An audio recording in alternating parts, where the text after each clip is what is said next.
Hello. तो आज हम शुरू करने वाले हैं रूल नंबर 42, जो कि हमें बताएगा कि अपोर्शनमेंट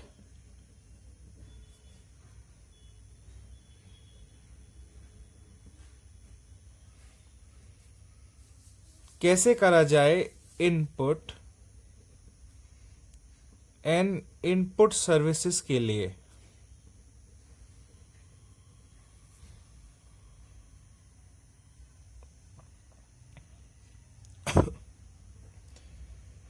हमें रूल 43 बताता है फॉर कैपिटल गुड्स अपॉर्शनमेंट, और हमें 42 रूल बताएगा हम कैसे अपॉर्शनमेंट करें इनपुट और इनपुट सर्विसेज का in case of partial use for exempted और टैक्सेबल और बिजनेस और नॉन बिजनेस। अगर देखिए, अगर एक हमने अगर हम देखें, अगर हम यहां से इनपुट कुछ लेते हैं, कोई भी रॉ मटेरियल, उसको अगर उस इनपुट पे हमें आईटी हमने पे करा है और इसके बाद हम इसको कुछ प्रोड्यूस करके हम इसको 3 तरह या 4 तरीके से हम कुछ इसको यूज कर सकते हैं। या तो हम बिजनेस के लिए यूज करेंगे, या नॉन बिजनेस के लिए यूज कर सकते हैं,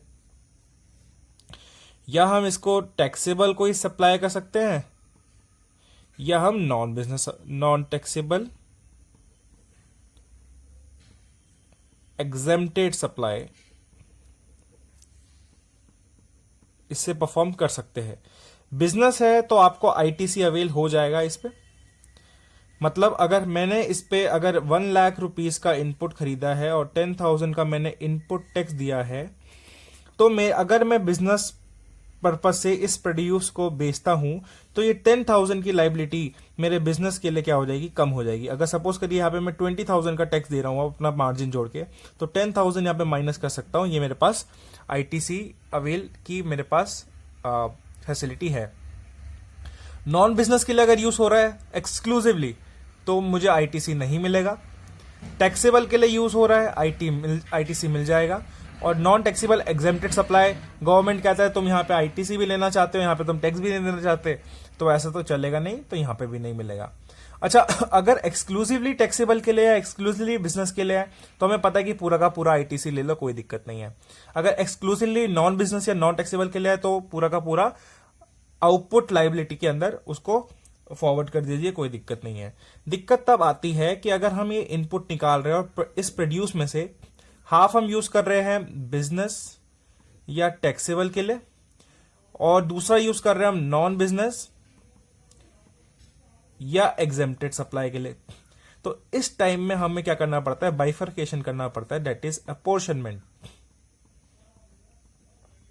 और अपोर्शनमेंट हम करेंगे इनपुट और कैपिटल गुड्स का।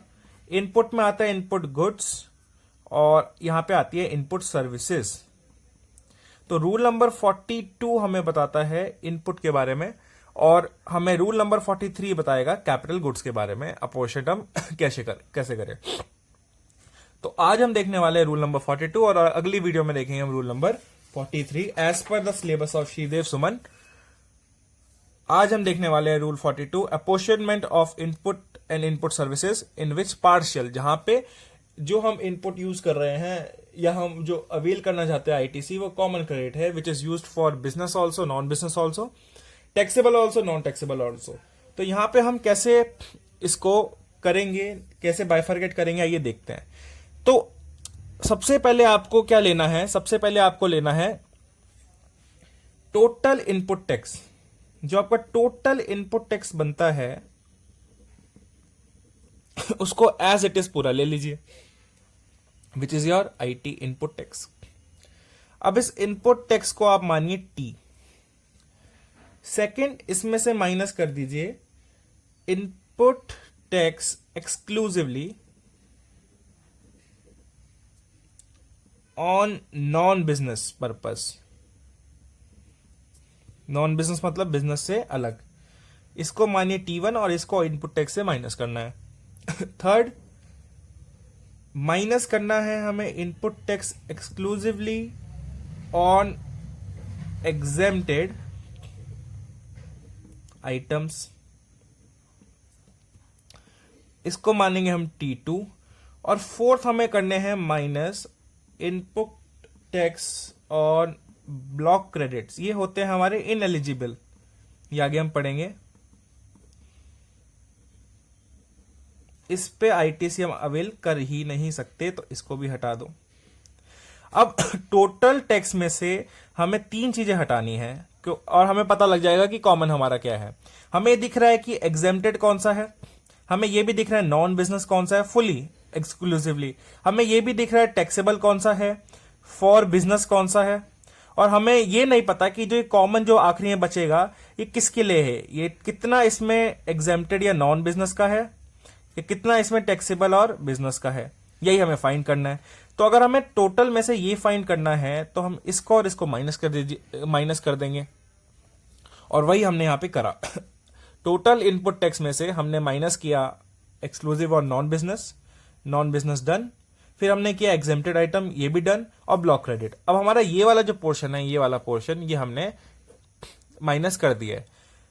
अब जो हमारा यहां पे बचेगा, गवर्नमेंट कहती है आप जो आपका ये बचेगा ये होगा C1, और इसको आप अपने इलेक्ट्रॉनिक क्रेडिट लेजर में एज इट इज फॉरवर्ड कर दीजिए। अब क्या होगा, आपके पास ये वाला पार्ट बचा है, गवर्नमेंट कहती है इसको आप माइनस कर दीजिए आईटीसी एक्सक्लूसिवली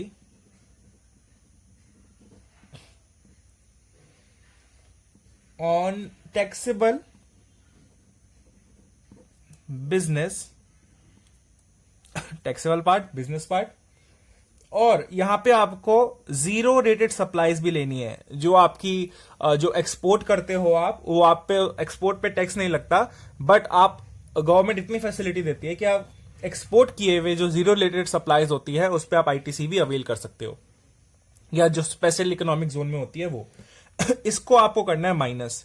अगर ये भी माइनस हो गया, ये भी माइनस हो गया, जो हमारे पास ये बचा, दिस विल बी, इसे हम नाम देंगे T4, और जो माइनस करके आएगा C1 से वो बचेगा हमारा C2। This will be your common credit.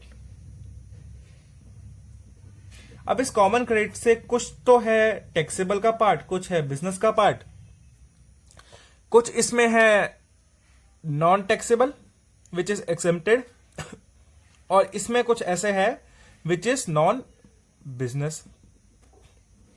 अब कितना इसका पार्ट, कितना इसका पार्ट, हमें बाइफर्केट करना है। ये हम ले नहीं सकते, पर इसको हमें निकालना है कितना परसेंट है, और ये हमें T4 के साथ प्लस कर देना है। आइए देखते हैं कैसे निकालेंगे।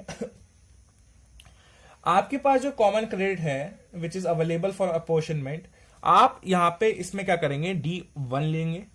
D1 में क्या करेंगे आप, जो एग्जेम्प्टेड पार्ट है उसको आप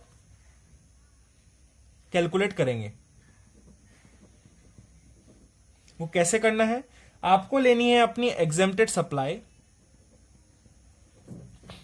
जो चीजें आप एग्जेम्प्टेड सप्लाई में डालने वाले हैं, डिवाइड करना है टर्नओवर, और मल्टीप्लाई करना है C2 से।